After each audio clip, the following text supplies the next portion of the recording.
성도 다시 한번 인사합니다. 하나님의 은혜와 사랑이 함께하기를 축복합니다.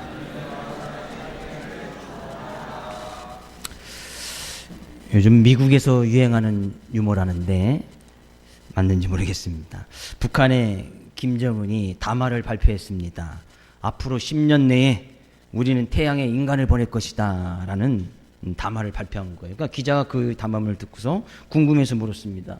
아니, 태양은 너무 뜨거워서 인간이 도저히 갈 수 없습니다. 도대체 어떻게 간단 말입니까? 라고 이렇게 묻자 김정은이 웃으면서 대답했습니다. 그거야 쉽지비요. 밤에 보내면 됩니다. 그런 거예요. 근데 마침 트럼프가 이 담화문을 보고 비웃으면서 이렇게 이야기했어요. 아, 바보 멍청이 같으라고. 밤에는 태양이 없는데 어떻게 보낸다는 거야? 그랬다는 거예요. 할렐루야. 낮이건 밤이건 태양은 있습니다.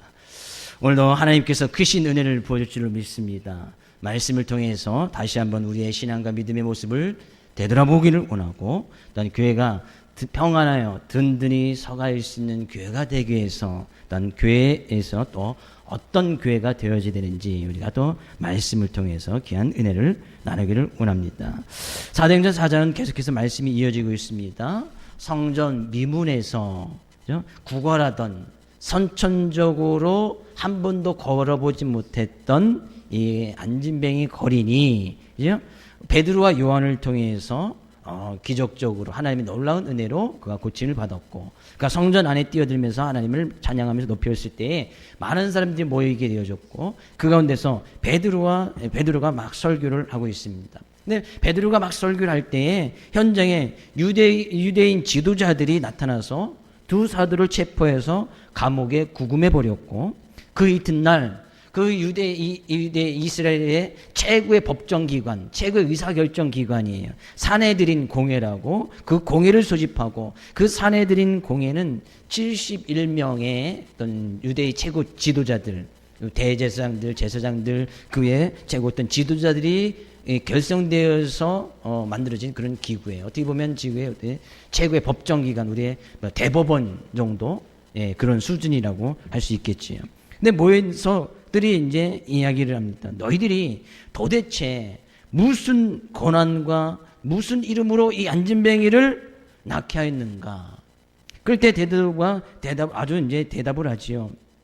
너희들이 만일 병자에게 무슨 일을 해서 이 병자가 구원을 받았느냐고 묻는다면, 나는 오늘 너희와 모든 이스라엘 백성들이 하나님 앞에서 죄악 가운데서 십자가에 못 박고 하나님께서 다시 죽은 자 가운데서 다시 살리신 예수 그리스도의 이 사람을 건강하게 하였고, 오직 그 예수님만이 천하 만민 중에 구원을 받을 만한 그 일이 바로 예수 그리스도밖에 없다라고 이렇게 이야기를 합니다.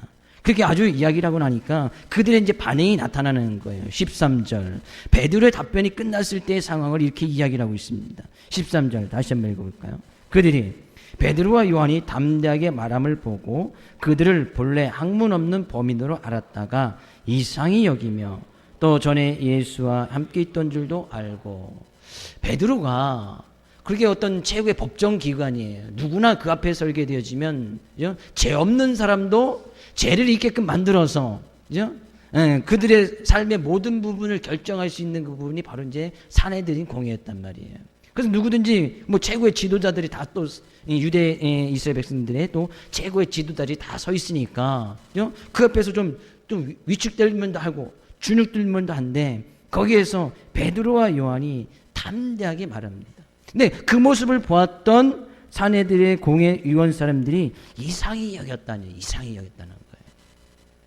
왜 이상히 여겼습니까? 그들이 담대하게 말함을 보고, 담대하게 말하면서 자기들 자신들도 예수를 십자가에 못 박게 내어들은 그런 죄인이라고, 지금 거기서 죄인이 아니냐 결정하는 산헤드린 공회에서 하는 거예요. 그들이 모여서 이 사람이 죄인인가 아닌가 그것을 결정해서 그에게 어떤 이 법적인 형을 벌할 것인지 말아야 할 것인지 그것을 결정하는 사람들은 그 사람들인데, 오히려 그 앞에서 베드로가 너희들도 예수를 십자가에 못 박도록 내어준 너희들도 죄인이고, 죄인인 너희들도 예수 그리스도를 믿지 아니하면 구원이 없을 것이다 라고 거기서 오히려 그들에게 너희들이 죄인이라고 이야기를 하는 거예요.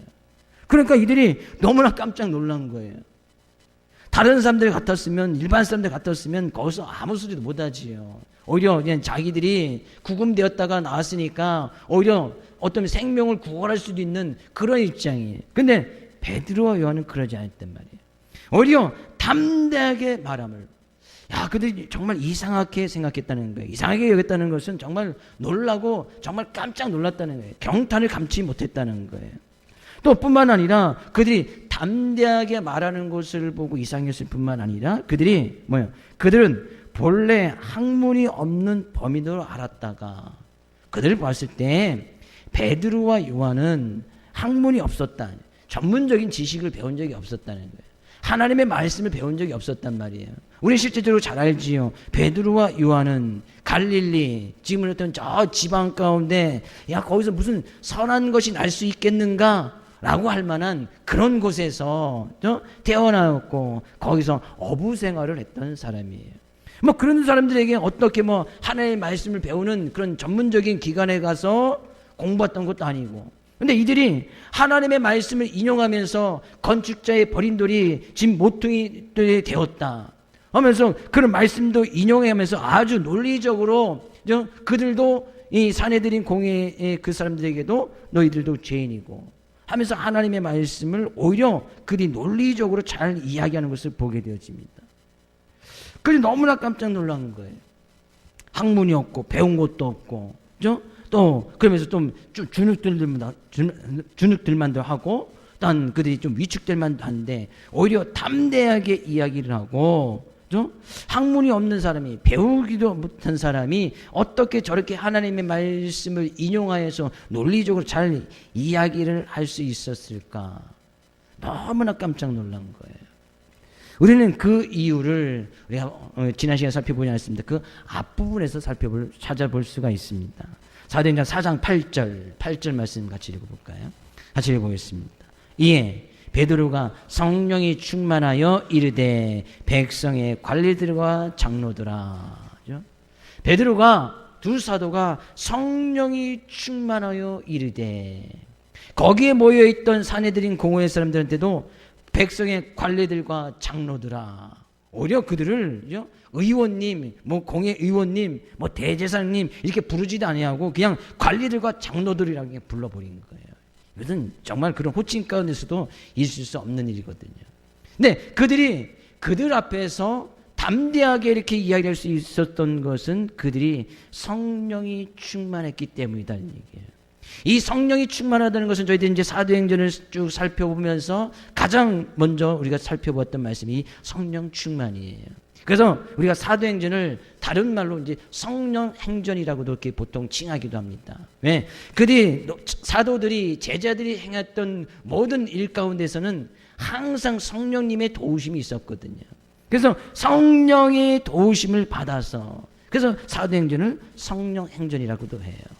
네, 이 베드로가 담대하게 이야기할 수 있었던 것은 그들 사내들인 의원들을 전혀 두려움의 대상으로 생각하지 않았습니다. 성령이 충만하니까. 성령이 충만하다는 것을 우리가 이렇게 잘 알고 있지요. 하나님께 성령님께서 그들을 지켜주시고 보호해 주실 것을 알고 성령의 지배를 받고 성령의 인도함을 받아서 성령 안에 늘 거해 있었다는 거예요. 이 두 사도가 성령 안에 거하고 있을 때 그들이 담대해졌다는 거예요. 두려움을 가져야 될 사내들인 그 의원 앞에서도 그들을 전혀 두려워하지 아니하고 오히려 담대함으로 이야기했던 것을 보게 되어집니다.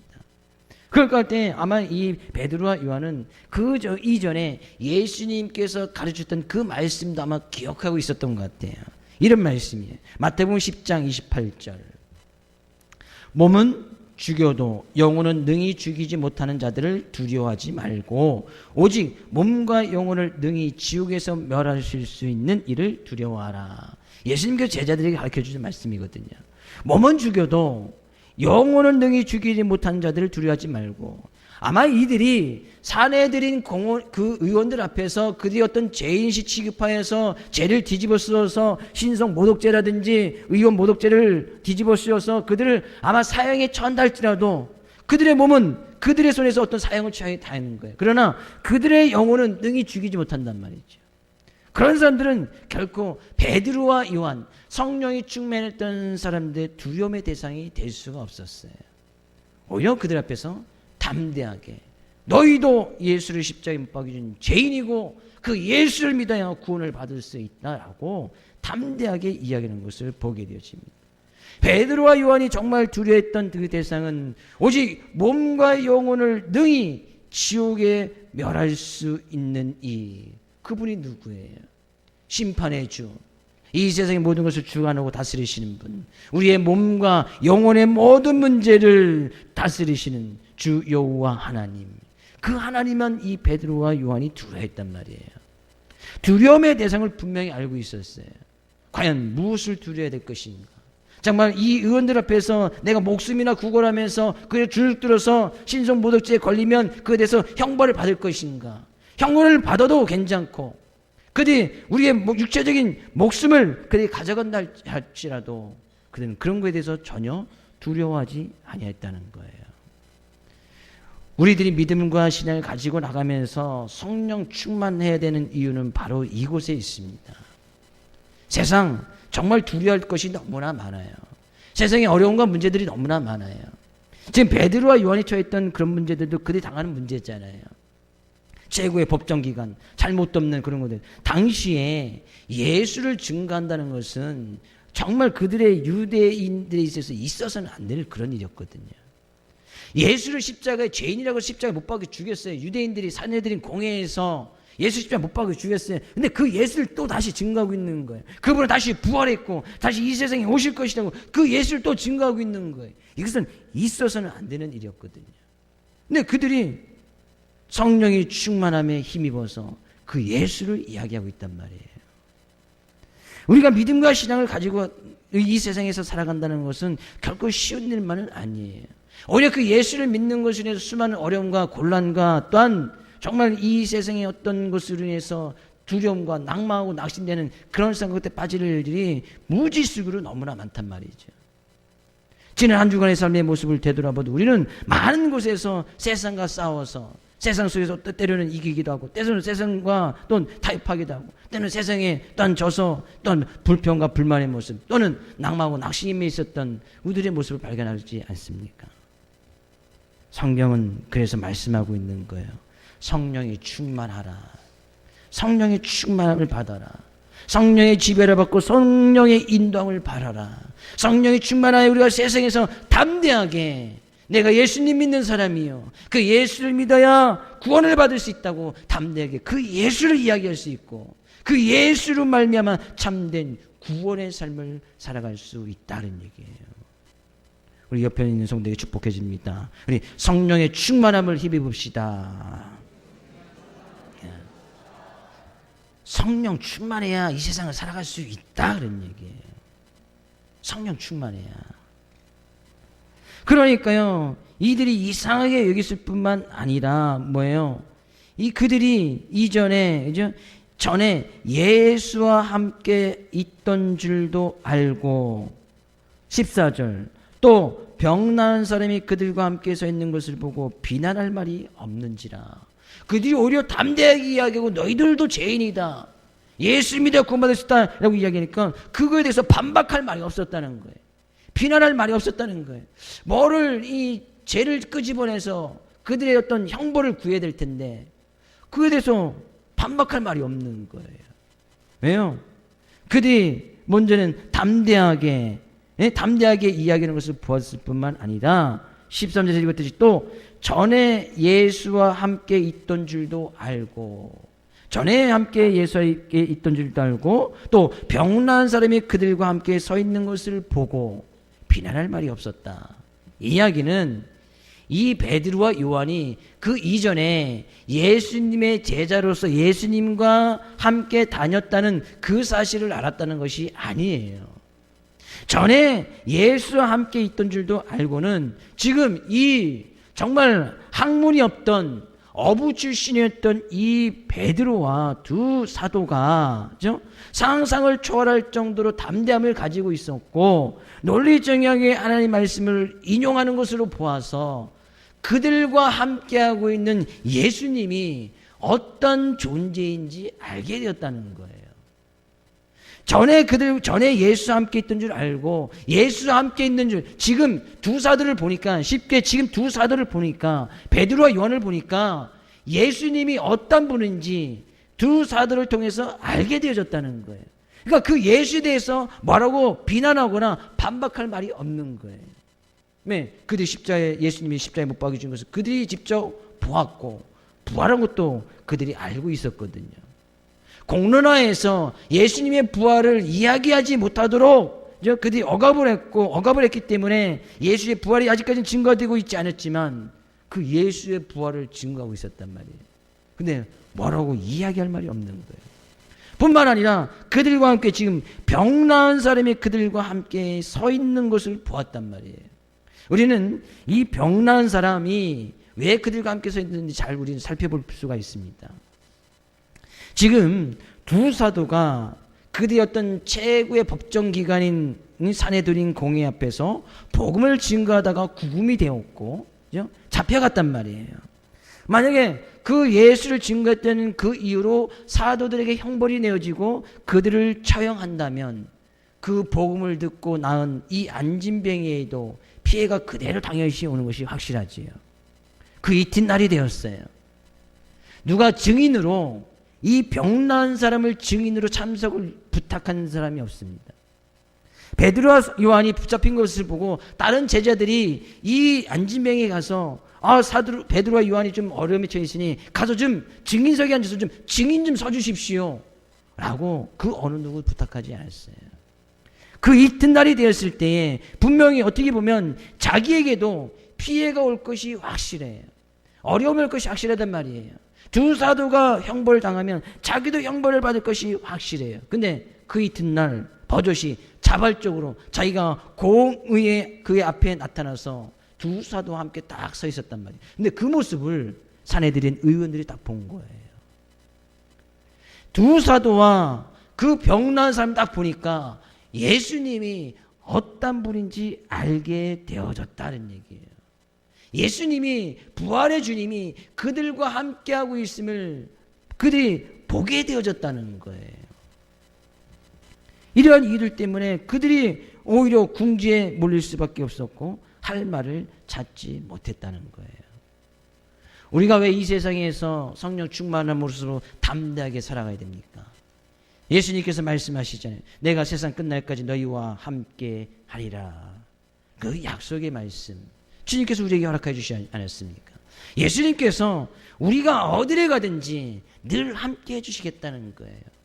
그 함께함의 역사가 지금 산헤드린 공회 최고의 의사결정 법정기관 앞에 서 있는 그들에게 딱 나타나는 거예요. 예수가 함께하고 있는 모습을 베드로와 요한이 딱 보여주는 거예요. 이 안진뱅이가 예수가 함께하고 있던 모습을 통해서 예수님이 어떤 분이신지 거기에 모여있는 많은 백성들이나 산헤드린 공회 의원들에게 예수님이 어떤 분인지 다 보여주고 있는 거예요. 저는요, 우리들의 삶의 모습을 통해서 그 예수가 보여지고 그 예수가 증거되어 줄 수 있기를 주의 이름으로 축복을 드립니다. 저 사람들의 삶의 모습을 보니까, 세상에서 담대하게 사는 모습을 보니까, 담대하게 예수를 증거하는 것을 보니까 예수님이 어떤 분인지 알겠다 그런 얘기예요. 바로 저는 그 예수님이 나타나는 모습이 바로 여러분의 삶의 모습을 통해서 예수님이 나타나고 예수님이 증거되어지고 예수님이 함께함의 역사가 나타날 수 있기를 다시 한번 주의 이름으로 축복을 드립니다. 옆에 있는 성도님에게 성도님을 보니 예수님이 함께하심이 보입니다 이야기했어요. 정말 옆에 있는 성도들 보니까 예수님이 보이시나요? 뒤에 서 있는 사탄 마귀는 혹시 안 보이시고? 예수님, 이 성도님을 보니까 예수님은 어떤 분인지 이야기하지 않아도 예수가 어떤 분인지 알겠다는 얘기예요. 그런 사람이 예수 믿으시오, 예수 믿어 구원받으라고 이야기하니까 뭐라고 반박을 하지 못하는 거예요. 저 성도님이 증거하는 예수님을 믿으면 구원을 받을 수 있다? 그거에 대해서 또 반박하거나 비난하지 못했단 말이에요. 딱 보니까 예수가 보이거든요. 예수가 함께하는 것이 보이는 거예요. 그럴 때 전도는 자연스럽게 이루어지는 거예요. 그런 사람들이 예수를 증거하는데 어느 사람이 어느 성도가 다 예수를 증거하는데 당신을 보면서 예수를 증거하는데 당신을 보니까 예수님이 없는 것 같다. 당신을 보는데 예수님, 그런 예수님 믿으라고 한다면 나는 그 예수님 믿지 않겠다. 당신이 다니는 교회, 차라리 그렇게 교회를 다니는, 나는 차라리 교회를 다니지 않겠다. 행여나 이런 소리는 들어서는 안 되겠지요. 이것이 비난하는 것이거든요. 그죠? 이것이 믿는 사람들의 부분에서 반박을 하고 오히려 예수님의 이름을 욕되게 하는 일이거든요. 그래서 우리들의 삶의 모습이 정말 중요한 거예요. 당신을 보니까 예수님, 살아계신 하나님, 정말 하나님이 살아계신 거 맞나? 의심이 간다는 거예요. 그런데 그런 사람이 예수님 믿으라고 하면, 하나님 믿으라고 하면 예수님, 하나님께서 살아계신지 죽은지도 모르는데 그 하나님을 믿으라고? 믿을 수가 없는 거예요. 그래서 우리들의 삶의 모습이 정말 중요한 거예요. 예수님이 정말 살아계시고 예수님 믿어야 구원을 받을 수 있다는 그런 모습이 우리들의 삶 가운데서 나타나야 된다는 거예요. 그것이 성령 충만한 삶의 모습이고 세상 가운데서 담대하게 살아갈 수 있는 비결이다, 그런 얘기예요. 다시 한번 주의 이름으로 축복을 드립니다. 예수님이 함께하는 놀라운 삶의 모습들이 삶 가운데 나타날 수 있기를 주의 이름으로 축복을 드립니다. 그들이 비난할 말이 없어요. 그러니까 그들이 공회에서 그 사람들 두사도와 다른 사람 다 내보냅니다. 그들이 자기들끼리 모여서 의논을 합니다. 야, 우리 어떻게 하면 좋지? 막 의논을 하니까 이제 그들로 말미암아 많은 분명히 표적이 나타났고 예루살렘 성에 사는 많은 사람들이 그 표적을 보았고 그래서 많은 사람들이 믿고 나가는데 이것은 우리가 부인할 수 없지 않느냐. 그러니까 뭐라고 이야기할 것이 없으니까 그들이 고민해서 결론을 내린 것이 뭐예요? 우리가 더 이상 이 소문이 다른 지역이나 다른 사람들에게 퍼지지 못하도록 그들을 위협하여서 이후에는 이 이름으로 아무 일도 행하지 말고 예수님의 이름을 증거하지 말게 하자 하고 그들에게 경고했단 말이에요. 그들이 경고한 거예요. 두 사도에게 경고한 거예요. 다시는 예수의 이름으로 어떤 기적도 베풀지 말고 그 예수의 이름 너 증거하지 말고 예수님의 십자가 부활을 어디 가서 이야기하지도 마라. 다시는 이야기할 때는 그에 대한 어떤 대가가 분명히 있을 것이다 라고 이제 협박을 하고 경고를 하고 놓아주었 그렇게 이야기를 했단 말이에요. 그러니까 베드로와 요한이 뭐라고 대답을 합니까? 19절 말씀 가서 볼까요? 19절 베드로와 요한이 대답하여 이르되 하나님 앞에서 너의 말을 듣는 것이 하나님의 말씀을 듣는 것보다 옳은가 판단하라. 베드로와 요한이 이야기한 거예요. 내가 너희의 말을 듣는 것이 옳겠는가? 아니면 하나님의 말씀을 듣는 것이 옳겠는가? 너희들 스스로 또 판단해봐라. 이런 얘기예요. 오히려 사내들인 공회 의원들에게 다시 어떤 가르침을 주고 있네요. 그죠?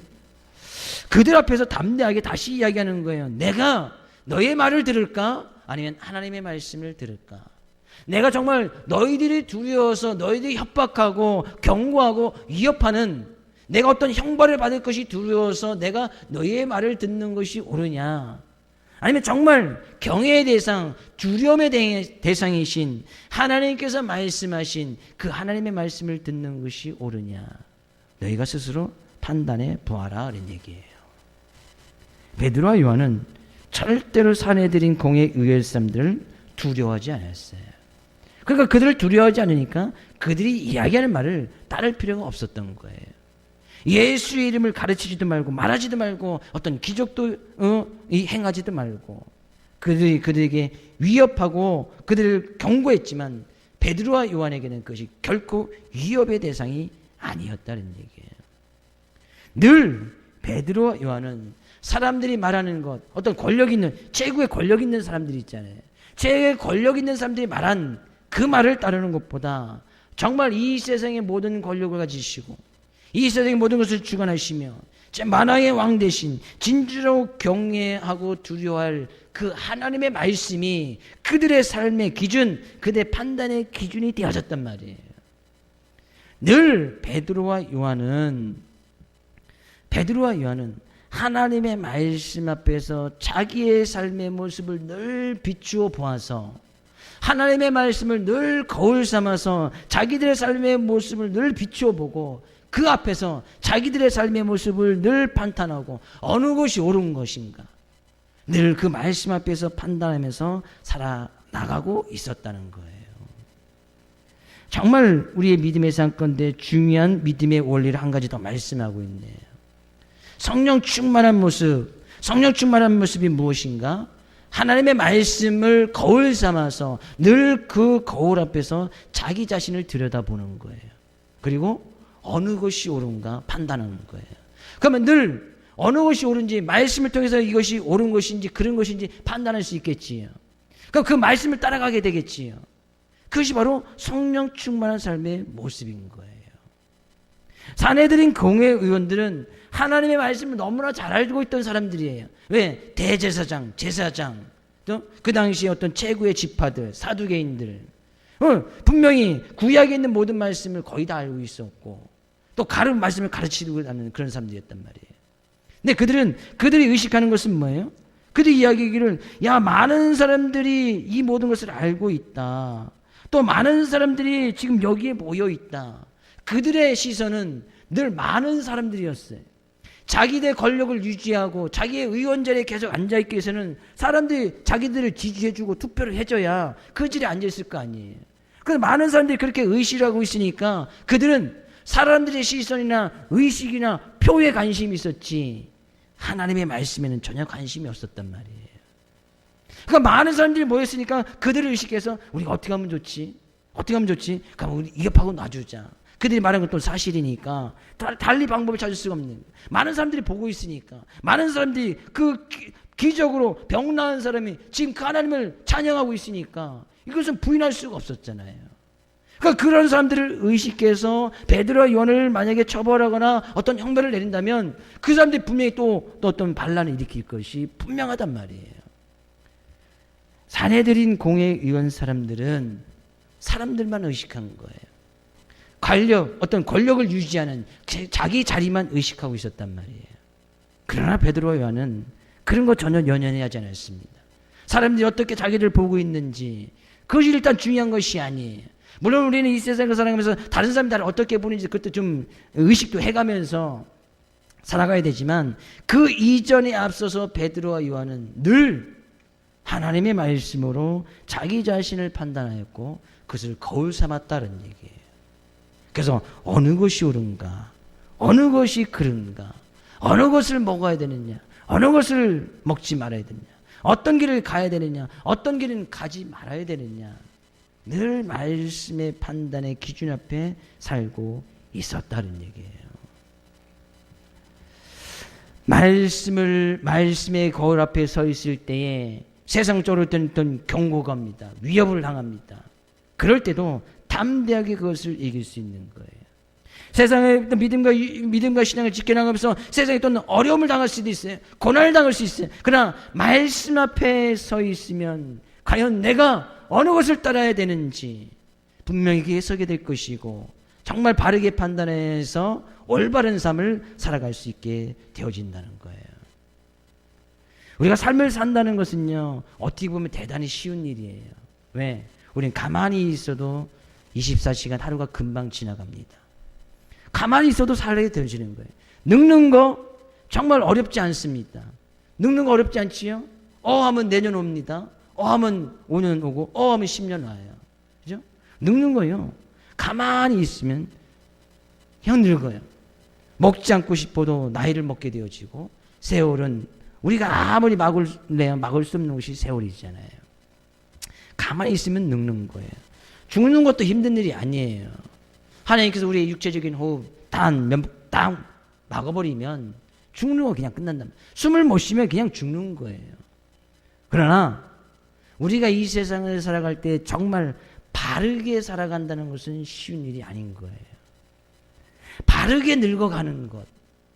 내 죽음 자체가 내 죽음을 통해서 어떤 자녀들에게 위대한 메시지를 남겨서 그 죽음이 바른 죽음이 되어지도록 살아가는 것은 또한 쉽지 않단 말이에요. 어떻게 해야 바르게 살아가는 거예요? 어떻게 해야 우리의 삶을 세월을 보내면서 바르게 늙어가는 거예요? 어떻게 살아가야 우리가 바른 죽음을 맞이할 수 있는 거예요? 성경은 분명히 말씀하고 있어요. 하나님의 말씀을 듣는 것이 그 말씀을 따라 나의 삶에 판단을 하는 것이 바르게 사는 삶이다 라고 말씀하고 있는 거예요. 주의 이름으로 축복을 드립니다. 바르게 살아가기를 주의 이름으로 축복을 드립니다. 하나님의 말씀을 거울 삼아서 우리 자신을 늘 올바르게 판단하면서 살아가는 것이 바르게 늙어가는 거예요. 다 여기 지금 늙어가고 계시잖아요.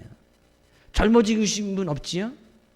젊어지신 분 있어요? 나이가 거꾸로 먹으신 분 혹시 계시나요?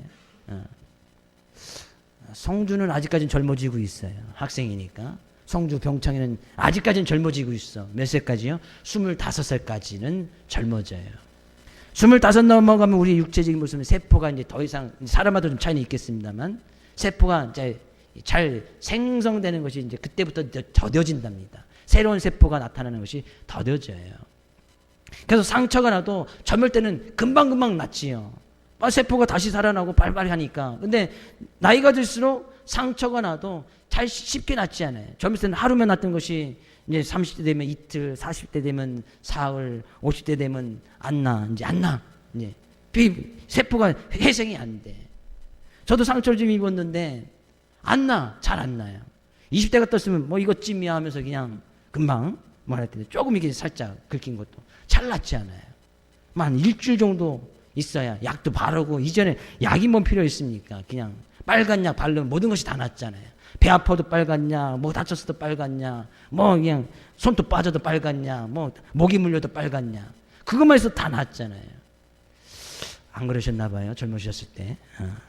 근데 지금 빨간 약 갖고 안 돼요. 병원에 찾아가서 의사의 진단을 받아서 정확한 약을 갖다 바르고.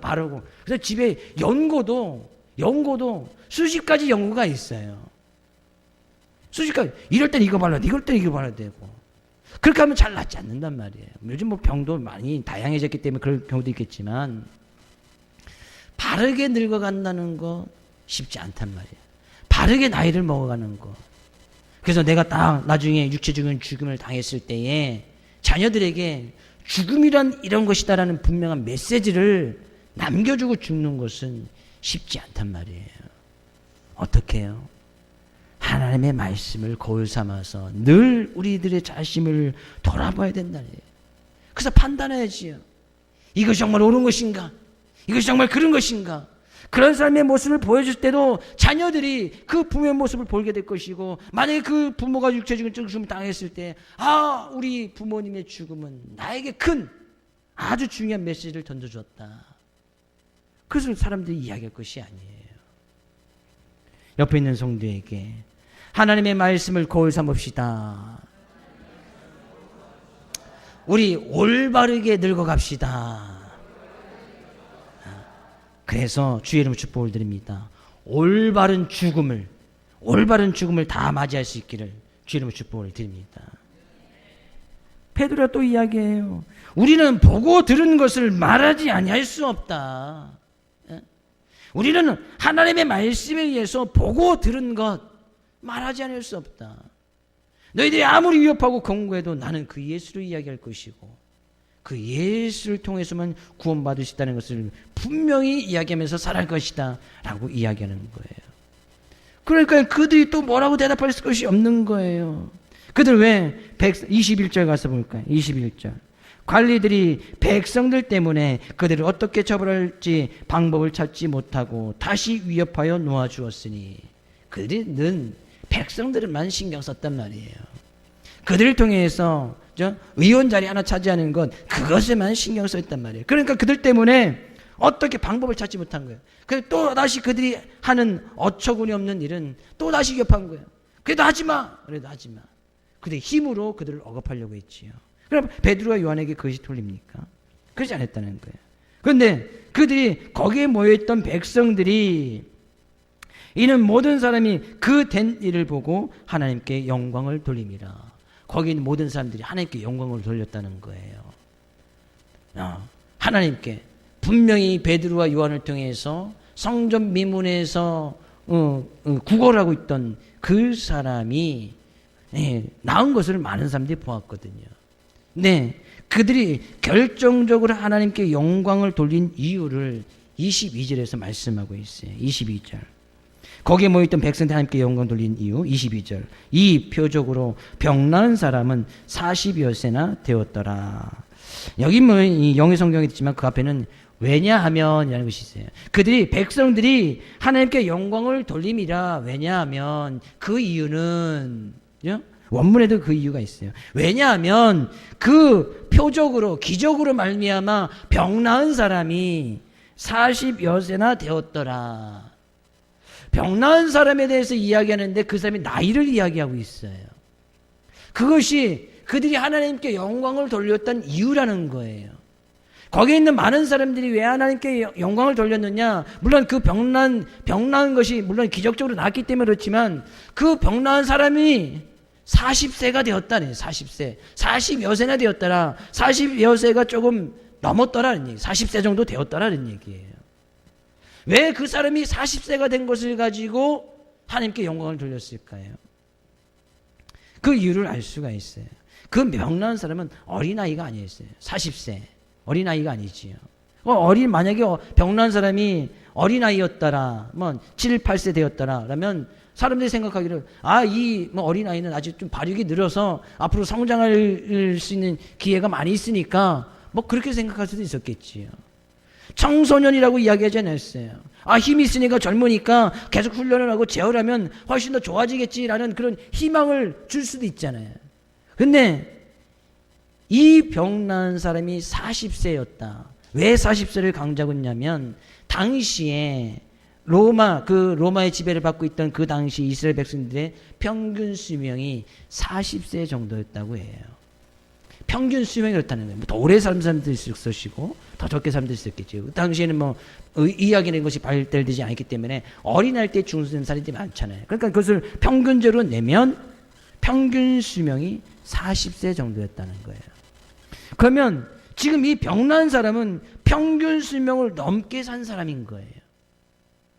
40세까지 그는 안진뱅이로 태어나면서 한 번도 걸어보지 못했던 그 사람이라면 그가 일어나 걸을 수 있는 확률은 제로겠지요. 제로.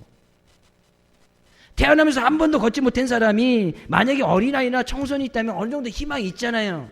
그래도 아직까지 청소년이라면 제어를 하고 뭐를 해서 좀 걷게 할 수 있잖아요. 근데 평균 수명이 40대가 됐던 그 당시에 병나은 사람이 40세라고 강조했던 것은 하나님의 놀라운 기적이 아니고는 그가 일어날 수 있는 기적을 무엇이라고 이야기할 수 있는 방법이 없었다는 얘기예요. 그래서요, 그들의 나이에 너무나 깜짝 놀란 거예요.